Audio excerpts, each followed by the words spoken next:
Tilda, let's take a look at another feminist who seems to think that feminism is all that is pure, just, and righteous in the world, while simultaneously ignoring all of the bad shit that is done by feminists. I sense this is going to be another video full of Scottish people who are being told that they're not actually Scottish. So let's go through all of these points and see if any of them actually have any merit whatsoever by using some actual cultural and historical sources. That's right, Miss Feminist, it's time for you to educate yourself. I am a feminist. I'm not a feminist. I'm sure we're now going to enjoy a hilarious 5-season-long sitcom together. Okay, so the minute I just said that, you had a reaction. It could have been, yes, honey. It could have been, Taylor Swift tweeted about being a feminist, so I'm a feminist. Could have been, not really 100% sure if I'm on board that train. Or it could have been, great, another raving, man-hating lesbian who hates children and Christmas and wants the world to burn. Well, it could have been any number of reactions, but sure, we'll go with them. So I'm guessing that because this video is what feminism is and isn't, that you're kind of aiming this more towards people who will be in the latter camp of all of those exaggerations that you've just given. And I'm also going to assume that you're one of those people who just can't quite understand why people have a negative view of feminism. So you're here to set the world to rights, or something. What happened to feminism? It went from being this empowering, unifying movement to being something that people are afraid to identify with. Okay, this is something that needs to be contested a lot more on the internet. People seem to have this notion that feminism started out as some kind of noble goal, some sort of totally righteous and just movement that only had the best intentions, and was certainly in no way divisive, or man-hating, or sexist, or racist, and was totally only about equality. So let's just take a quick little delve into history to look at some of the key features and pieces of legislation that have been influenced historically by feminists. We'll start with a nice, easy piece of blatant racism. Not all that long ago, in the United States, when the 15th Amendment was being ratified and generally distributed and debated amongst all of the states, the inevitable issue of women came up, since the 15th Amendment was designed to extend voting rights to black men who had formerly been slaves or freemen. Some feminists took the side of stating that it's fine if black men get the vote before women, because that would bring greater social cohesion. There were feminists who took a far more sensible stance and said, why not both? And then there were feminists like Susan B. Anthony, who, in a debate in response to another woman who was totally okay with the idea that black men should have the right to vote, and that it would be totally fine for that to be written into law before women's right to vote, Susan's response has been well documented. Anthony, whose immense energy, her greatest strength, forbade her to practice patience, was no longer willing to remain silent. She made no effort to hide her lack of patience, and little to hide her anger. The old anti-slavery school, she said, says women must stand back and wait until the Negroes shall be recognized. But we say, if you will not give the whole loaf of suffrage to the entire people, give it to the most intelligent first. She had to pause because of the applause from those who opposed to the 15th Amendment's omission of women. When it began to subside, she continued, if intelligence, justice, and morality are to have precedence in the government, let the question of women be brought up first, and that of the Negro last. Again, there was applause. Anthony must have known that some of those who did not applaud heard racism in her remark, a belief that black men were not as intelligent as white women. So here we have a feminist, or a suffragist or suffragette if you'd prefer because of the time period, outright stating that people are not equal and that white women are inherently superior intellectually and morally to black men, by virtue of nothing more than skin colour and vagina. But I suppose her blatant racism can be semi-redeemed by the fact that she at least acknowledged what she referred to as the whole loaf of suffrage eventually going to all people. But the blatant racism that she holds towards black people certainly stands at odds to modern feminism, particularly the intersectional branch which you talk about later, and yet this is part of the origin of feminism. Let's also take, for instance, the Seneca Falls Convention, which is historically remembered as being the first women's rights convention ever held in the United States. Feminists, being of course all about equality between the sexes, dedicated the entire first day to only allowing women into the hall to speak. Men were completely barred, but at least on the subsequent days men were also allowed to attend. However, the day that men were permitted to attend the meeting at Seneca Falls was punctuated by a rather interesting speech given by Frederick Douglass, who was a male suffragist, basically a male feminist of his time, who had this to say about men's involvement. When I look around on this assembly and see the many able and eloquent women, full of the subject, ready to speak, and who only need the opportunity to impress this audience with their views and thrill them with thoughts that breathe and words that burn, I do not feel like taking up more than a very small space of your time and attention, and shall not.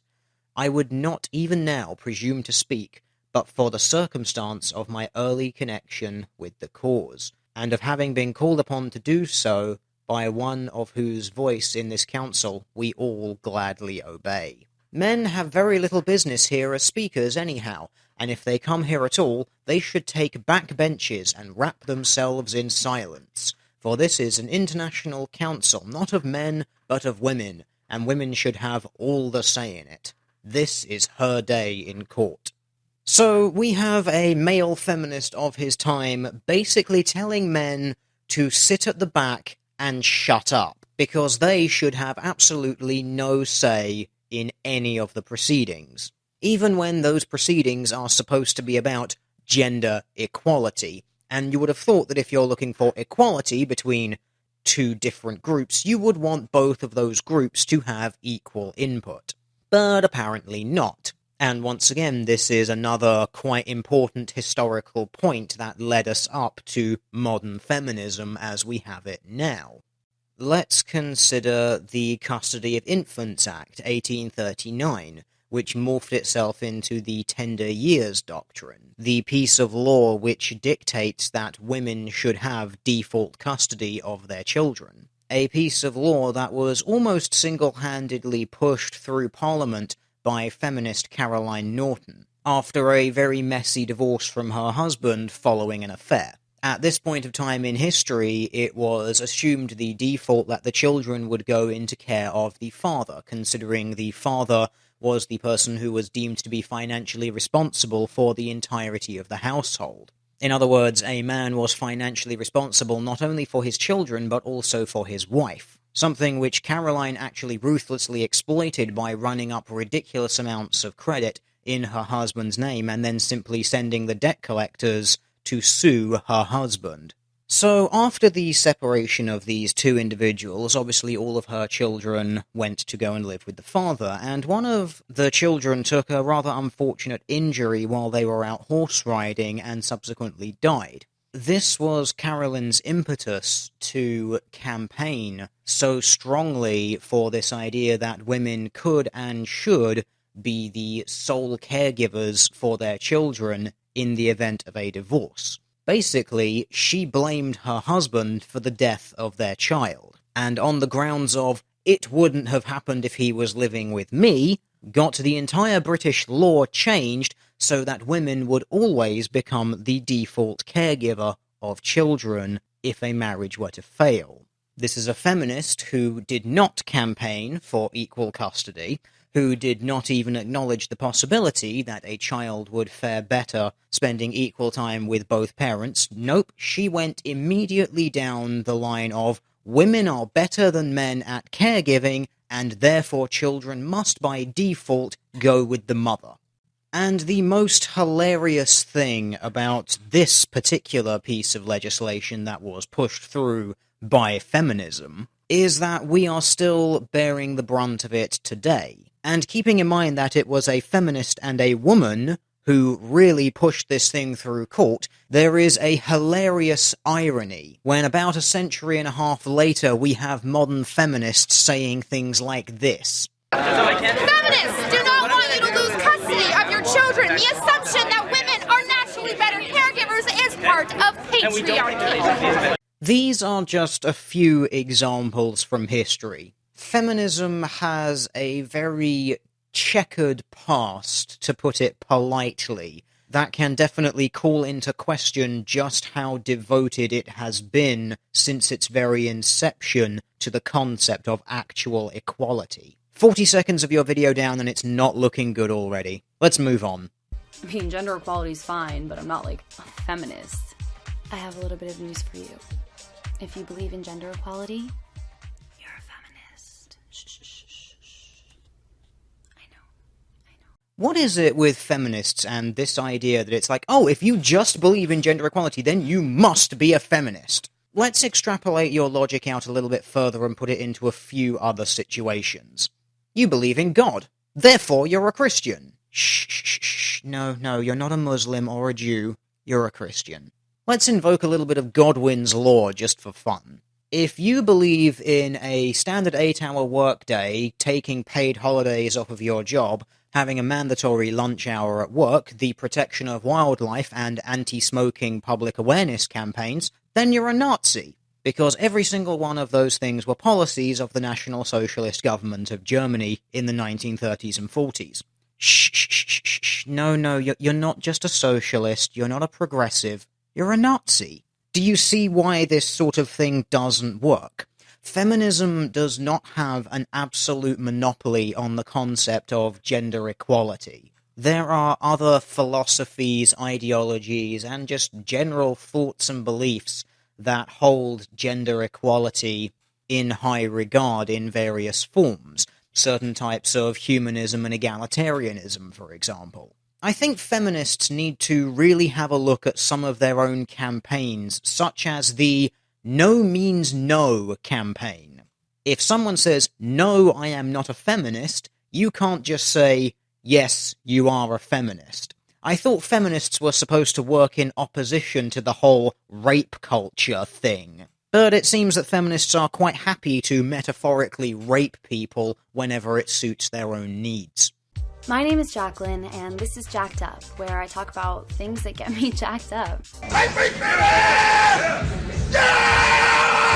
I want to explore what it means to be a feminist in 2015. What are the challenges we're facing, what are we going to do to overcome them, and what we're looking at down the road. Holy crap, we've only just made it through your introduction? This is going to be a long one.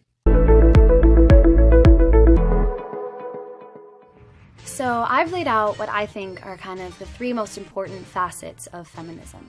Ah, so you are this week's Pope of Feminism. The one true feminist who can tell everyone else what feminism is and separate the true believers from the non-believing heretics. Number 1, equal opportunity. This just means that women are not going to get held back, looked over, we're not going to lose the job or not get picked for the team just because we're women. Equal opportunity means that everything that's offered and available to men is available to women as well. Well, it's a good thing that that is already the case then, isn't it? There is basically nothing anymore that a man is permitted to do that a woman is not permitted to do, specifically because of gender. There are, however, a few professions where that is still the case in some countries, and they are very often frontline military regiments, although in some cases that rule is being removed. And this is something that I have personal gripes with for historical reasons. So we're going to have a really quick look at how the political correctness of feminism is going to get people killed. When the consideration is being made to remove the bar to women in regards to frontline infantry regiments, the United States Marine Corps performed a series of tests. And these tests were designed to compare mixed section versus unisex sections. That is, an all-male regiment versus a mixed female and male regiment. And I would just like to read for you a conclusion to a formal report from 1992 because I think it really hammers home just how important this study is. A military unit at maximum combat effectiveness is a military unit least likely to suffer casualties. Winning in war is often only a matter of inches, and unnecessary distraction or any dilution of the combat effectiveness puts the mission and lives in jeopardy. Risking the lives of a military unit in combat to provide career opportunities or accommodate the personal desires or interests of an individual or group of individuals is more than bad military judgment. It is morally wrong. Basically, anything that works in any way to the detriment of a regiment is going to get people killed. And that's something that I want you to keep in mind when we look at the combat effectiveness findings. Overall, all male squads, teams, and crews demonstrated higher performance levels on 69% of tasks evaluated as compared to gender-integrated squads. Speed. All male squads, regardless of infantry, military, operational speciality, were faster than the gender-integrated squads in each tactical movement. The differences were more pronounced in infantry crew-served weapon specialities that carried the assault load plus the additional weight of crew-served weapons and ammunition. Basically, they move heavy machine guns and mortars and things like that faster. Lethality. All male infantry squads had better accuracy compared to gender-integrated squads. There was a notable difference between genders for every individual weapons system, i.e. M4, M27, and M203, within the squads, except for the probability of hit and near miss with the M4. All male infantry crew-served weapons teams engaged targets quicker and registered more hits on target as compared to gender-integrated infantry crew-served weapons teams, with the exception of M2 accuracy. All male squads, teams, and crews and gender-integrated squads, teams, and crews had a noticeable difference in their performance of the basic combat tasks of negotiating obstacles and evacuating casualties. For example, when negotiating the wall obstacle, male Marines threw their packs to the top of the wall, whereas female Marines required regular assistance in getting their packs to the top. During CASEVAC assessments, there were notable differences in execution times between all male and gender-integrated groups, except in the case where teams conducted a CASEVAC as a one Marine fireman's carry of another, in which case it was most often a male Marine who evacuated the casualty. Health and welfare. In addition to performance, evidence of higher injury rates for females when compared to males performing the same tactical tasks was noted. The well-documented comparative disadvantage in upper and lower body strength results in higher fatigue levels in most women, which contributed to greater incidence of overuse injuries such as stress fractures. And then, in a wide variety of aerobic and anaerobic tests, men consistently outperform women in every single category. Even the absolute upper echelon's cream of the crop female Marines only just pull level with the lowest male Marines. So feminists might sit there and do the, oh, women can do everything that men can do and they should have the equal opportunity to try. Now, I'm all for that in a wide variety of careers, but there are some jobs that women just should not do. Objectively and medically. And frontline soldiering is one of those jobs. Any factor that lessens the combat effectiveness of a regiment will get people killed. And your personal desire to have that job title does not and should never outweigh the life or lives of other people. And just as a personal side note here, I just find it funny that I have never met a feminist who is in the military or ex-military, or met any woman in the military or ex-military who is a feminist. But yeah, back on the point, there is basically nothing that a man can do that a woman can't in modern society, even in some cases where a woman working that same job is actually going to be a detriment to the organization and potentially cost people their lives. We are now in a situation where a woman's feelings, wants, and desires are more important than the lives of men. Thanks, feminism.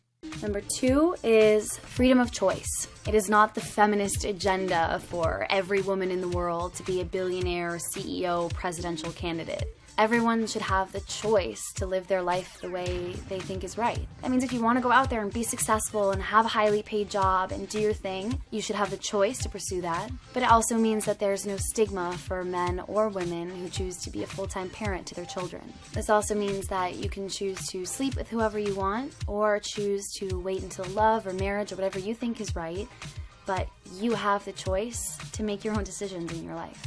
Okay, Ms. Jacq'd, or Ms. Upped, don't really care which, I'm going to introduce you to someone. This is feminist pop culture critic Anita Sarkeesian. You may have heard of her. She runs a rather large organisation called Feminist Frequency here on YouTube and on Twitter. She has some 200,000 subscribers on the YouTubes and just over 500,000 on Twitter. She also made it into Time's 100 Most Influential People, so she is certainly not a small voice within the feminist community. And I'm now going to play for you a short excerpt from one of her speeches given at a feminist conference. More and more I hear variations on this idea that anything that any woman personally chooses to do is a feminist act. This attitude is often referred to as choice feminism. Choice feminism posits that each individual woman determines what is empowering for herself, which might sound good on the surface, but this concept risks obscuring the bigger picture and larger fundamental goals of the movement by focusing on individual women with a very narrow individual notion of empowerment. It erases the reality that some choices that women make have an enormous negative impact on other women's lives. So it's not enough to feel personally empowered or be personally successful within the oppressive framework of the current system. Even if an individual woman can make patriarchy work for her, it's still a losing game for the rest of the women on the planet. The fact of the matter is that some choices have ramifications beyond ourselves and reinforce harmful patriarchal ideas about women as a group and about women's bodies and our wider shared culture. So, Jacq'd, Jack, Jackie, Jacqueline, whatever your name is, you clearly support choice feminism. Great start. It's certainly one of the least objectionable branches of feminism. In fact, it's one of the branches of feminism that a lot of egalitarians and humanists actually support to varying degrees, and is also the type of feminism that people such as Professor Christina Hoff Sommers subscribe to. However, something that you need to accept is that the Anita Sarkeesian brand of feminism, the brand of feminism that says, no, women shouldn't have choices outside of what benefits feminism, the idea that if a woman likes sex or enjoys sex or wants sex, that means that she's a victim of patriarchal oppression or has internalized misogyny or something like that, that is the kind of feminism that has more mainstream traction than your kind of feminism. And this is why there are a lot of people who have very negative views of feminism. It comes from experience of feminism. In fact, I have another entire video where I refute a feminist's arguments using nothing but other feminists. And the author of that article does very much the same thing that you're doing. They're doing the, oh, well, this isn't what feminism actually is, and then I just go and find dozens of examples of feminists doing exactly what they say feminists don't. People's opinions of feminism come from their experiences of feminism. That is going to be a common theme throughout this video. Third is mutual respect. So mutual is the key word here. What kind of movement would this be if we asked for respect but didn't give any back? Respect means that gender just shouldn't play a role in how you view someone, how you treat them, or how seriously you take them. Mansplaining. That's pretty much the only word I have to say to you right now. Feminists coined the term mansplaining as a way of basically dismissing a man whenever he attempts to explain anything to a woman. The implication being that the man is mansplaining to a woman, he is just condescendingly talking down to her, while he himself actually knows nothing that he's talking about, or that he just knows less than that woman, full stop. It was a word created by feminists exclusively to dismiss the opinions or viewpoints or evidence of a man just because he is a man. Failing that, I can just spam up a few pictures for you of feminists drinking out of their male tears mugs. These are another affliction of feminism, the idea that men only cry because their privilege is being taken away in society. In reality, this defense can just be used to dismiss any time that a man shows emotional weakness or vulnerability, even if a man is raising a legitimate issue or a legitimate concern that is causing him some sort of emotional harm. This will just be met with a backhand wave from a feminist and a go cry your male tears somewhere else. This is something created by feminists as a means to completely dismiss the opinions, views, or evidence of a man because he is a man. Feminists absolutely use gender as an excuse to dismiss or downplay people. Another really important part of feminism is recognizing that different people come from different backgrounds and therefore need different things out of feminism. So if I'm a black lesbian woman, I don't get to choose on what day I experience oppression based on my race, my gender, or my sexual orientation. Everything just kind of hits you at once. Society being like, oh my god, look at all the privilege that you don't have. What was that little noise there? Sorry, I just have to do this now.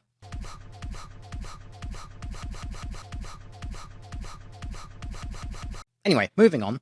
This is called intersectionality, and it's the idea that you can't separate any facet of who you are. There is no one-size-fits-all feminism because there is no one-size-fits-all form of oppression.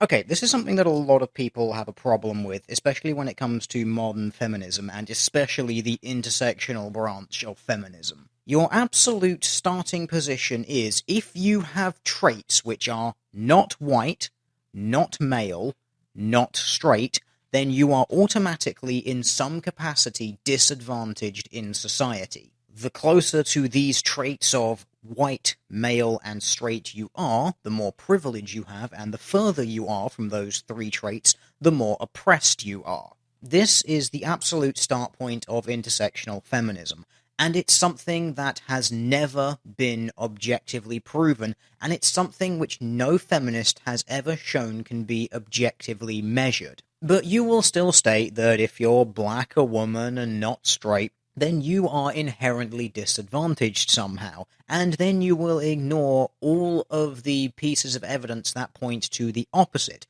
You will intentionally ignore all of the women in positions of power. You will intentionally ignore all of the non-straight women who are in positions of power. You will intentionally ignore all of the non-white people who are in positions of power. You will intentionally ignore anyone who exhibits any of these traits in any particular combination who clearly has some sort of social advantage or is in some sort of position of privilege. And the other really important thing about this mindset that you have, where if you are not white, not straight, not male, you must be at some sort of disadvantage, is that you are breeding a class of victims, and you are removing people's sense of agency and identity. If someone who is not white, who is not straight, who is not male says, no, you know what, I am a strong person, I do have a sense of pride, a sense of strength, a sense of will, and I am going to do something with my life. And then they go ahead and do it. You're just going to say, no, you're oppressed, you're being kept down, you're being held down by all of these straight white males. You are actively stunting people's growth. So that's what feminism is. Opportunity, choice, respect. And here are a bunch of things that feminism is not. Okay, y'all, so first of all, feminism is not man-hating. You know how misogyny is the word for hating women? There's also a word for hating men, and it's called misandry.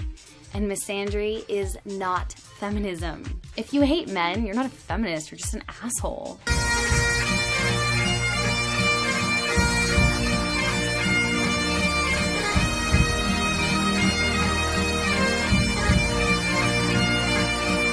Yeah, pretty much that. You have just ignored the fact that there are feminists out there who are genuine misandrists. Do you remember Samantha Allen, the feminist author for Polygon and Kotaku, who wrote a now rather infamous article talking about how she was a misandrist? Here's something from a few years ago from a blog, Fact Check Me, run by a feminist. Sorry, anti-feminists, there's no such thing as misandry. It's a modern made-up word that makes you look stupid, and it's misogynist as fuck. Stop using it. Another quick example from amazonfeminist.tumblr.com. I hate men. Yes, I am a feminist. No, not all feminists hate men, but at this point in my life I have begun to wonder why any woman with half a brain would not hate men. And then we have other more pervasive examples that penetrate the entirety of feminism, things such as the concept of toxic masculinity, which they claim is one of the ways in which patriarchy is harmful to men. It refers to the socially constructed attitudes that describe the masculine gender role as violent, unemotional, sexually aggressive, and so forth. This is a feminist hypothesis that simply posits that all of these things are inherently negative, toxic, and damaging to others, particularly women, whilst outright ignoring the fact that sometimes being less emotional about things can be beneficial, that sometimes a little bit of sexual aggression or even just sexual assertion can actually be a good thing, and that yes, even violence can be a viable means to an end sometimes. But this is a feminist thing aimed squarely at masculinity, targeting men. There is no comparable for women. There is no concept of toxic femininity in feminism. There is only internalized misogyny, which still blames men. Sure, individual feminists might not hate men, but there is a very strong and pervasive anti-male sentiment running throughout large swathes of feminism. Second thing that feminism is not is blaming men for our problems. Feminism is not really about telling individuals that they're terrible people and that they need to change their beliefs. Feminism is much bigger than that. What we really want to tackle is this institutionalized sexism. So the way that society views women and views gender, and kind of getting at the root of these problems. Sexism is a symptom of a society and a culture that are broken, not a bunch of individual respective people that are all bad and terrible. So instead of blaming individual men, you blame all men, and all women. Because you are aware that societies and cultures are comprised of individuals, right? So if you want to say that society is sexist, then you are saying that the majority of people within society are sexist. And I would love to see some proof of that. Because to date, not a single feminist has ever demonstrated this. They will talk about institutionalized sexism and institutionalized misogyny and institutionalized racism. They have yet to point out a single objective law, rule, or convention that stands up under any degree of scrutiny. And you're doing the same. You claim that society is broken and sexist and the system doesn't work, but you don't ever explain how. And you certainly never provide a solution that actually has an objective end goal beyond this mystical, mythical, nebulous equality, which, as we've seen, feminism has a very poor track record of trying to accomplish. Third thing that feminism is not is playing the victim. Oh, wait. Let's just go back a few seconds, shall we? I don't get to choose on what day I experience oppression based on my race, my gender, or my sexual orientation.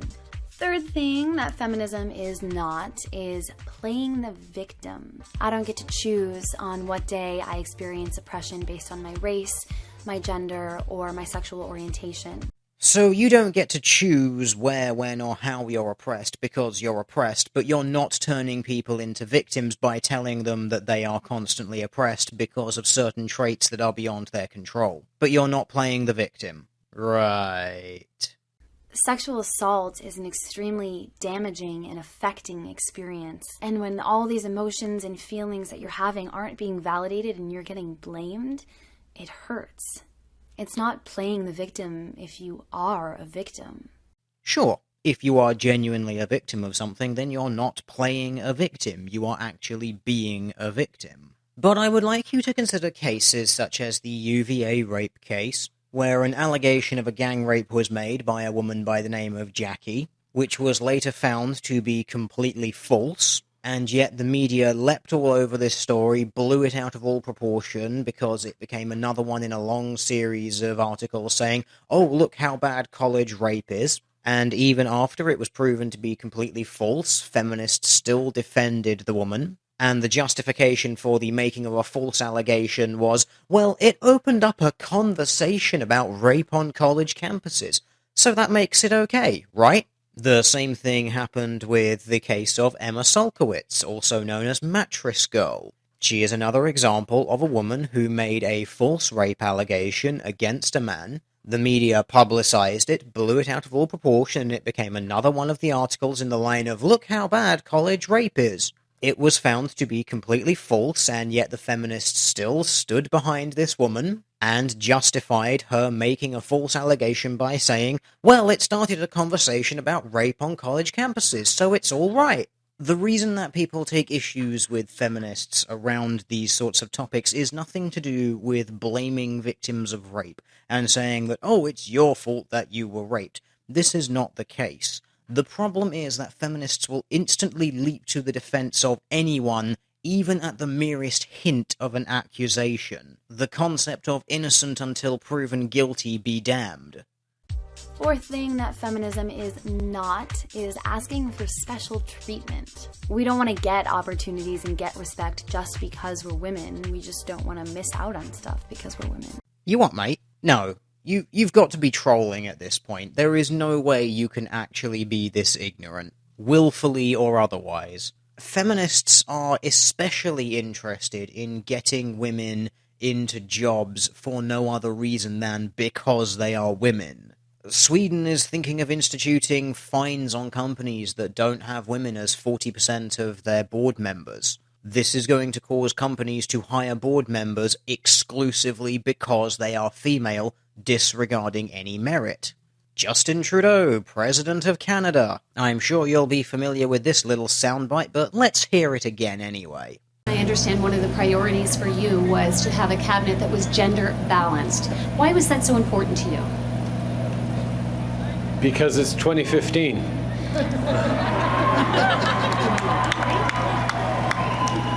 Yep, it's the current year, so we must have exactly 50-50 representation between men and women, regardless of anyone's actual level of competence. And this absolutely faultless, flawless logic was of course welcomed with open arms by the feminist and progressive media. And the terrifying thing about this is at no point does anyone mention that it's about making things objectively more effective. As we saw earlier with the example from the military, simply adding people in until you have a large diversity of traits that they are dealt at birth that they have no control over does not necessarily actually make something in any way more effective. What we see is headline after headline after headline after headline. We need more women in this, we need more women in that. Never a single justification for why having more women in said field will make said field in any way perform objectively better. It's almost as if there is some concerted feminist and progressive push to simply get more women into anything because vagina. Feminism is not just a women's issue. Guys are affected by sexism and gender roles every single day. Feminism is all about breaking down gender binaries and stereotypes for men and women. Except for things such as the gender stereotypes of female victim, male aggressor. This is a gender stereotype that feminists are quite eager to uphold. And this can be seen in something called the Duluth model, which is the model used in most Western countries when it comes to dealing with domestic violence. And the Duluth model was created by people who had a very express interest in women's rights. Now, to explain the entirety of the Duluth model would take a very long time to go through, so I'm not actually going to cover it in this video. I will, however, link several resources in the box below this video for you to go and check, including a 90-minute long presentation which pretty much takes it apart from the ground up and explains why each of the elements within it don't actually work, and how it is just generally a pretty terrible model to use.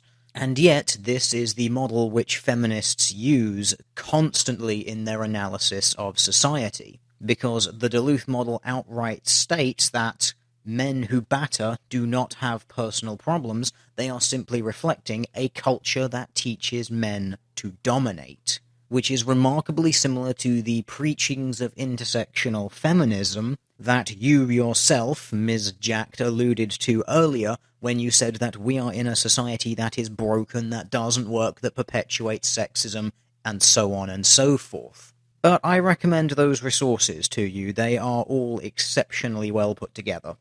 Anybody can be a feminist, and I think that everybody should. So now you know, feminism is about equality, choice, and respect, and not about man-hating and blaming and scapegoating. So next time somebody asks you if you're a feminist, maybe you'll say yes. Nope.